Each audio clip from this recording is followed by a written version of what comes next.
નમસ્કાર, YNN ન્યૂઝમાં આપનું સ્વાગત છે। સમાચારમાં વાત કરીએ તો અટલાદરાના મધુનગર સોસાયટીમાંથી યુવકનો મૃતદેહ મળી આવતા ચકચાર મચી ગઈ છે। ફ્લેટના લિફ્ટ રૂમમાંથી આ યુવકની લાશ મળી આવતા ભયનો માહોલ સર્જાયો હતો।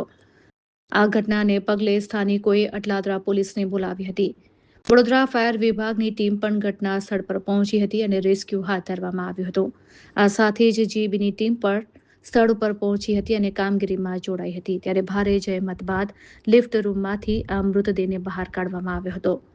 મૃતક યુવક મધુનગર સોસાયટીમાં જ રહેતો હોવાનું સામે આવ્યું છે। પરિવારજનો છેલ્લા 2 દિવસથી આ યુવકને શોધી રહ્યા હતા। ત્યારે મૃતકનું નામ વિજય સોલંકી હોવાનું પ્રાથમિક તપાસમાં ખુલ્યું છે। આ ઘટનાને પગલે અટલાદરા પોલીસે સમગ્ર મામલે વધુ તપાસ હાથ ધરી છે। વધુમાં મળતી પ્રાથમિક માહિતી અનુસાર ફાયર ઓફિસર નિકુંજ આઝાદ દ્વારા આપવામાં આવી। રિપોર્ટર રાહુલ રાજપૂત, વડોદરા।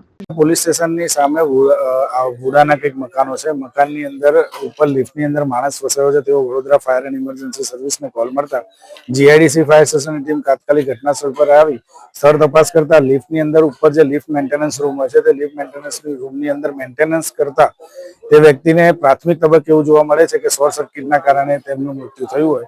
સદસ્યની માહિતી મળતા જીબી પોલીસ અને ફાયરની ટીમ ઘટના સ્થળ પર આવી અત્યારે હાલમાં તેમની જે બોડી હાઈટ ઉપર હતી એટલે એમને નીચે ઉતારી લીધી છે અને અત્યારે પોલીસને સોંપેલી છે। એનું માહિતી પીએમ થયા પછી જ ખબર પડે। અત્યારે તાત્કાલિક આપણને માહિતી ના મળે કે કેટલો ટાઈમ શું છે, કેમ કે જ્યાં સુધી એનું પીએમ નહીં થાય ત્યાં સુધી આપણને માહિતી નહીં મળે। મારું નામ Nikunj Azad, fire officer, Vadodara fire service. Subscribe now and press the bell icon. Never miss an update.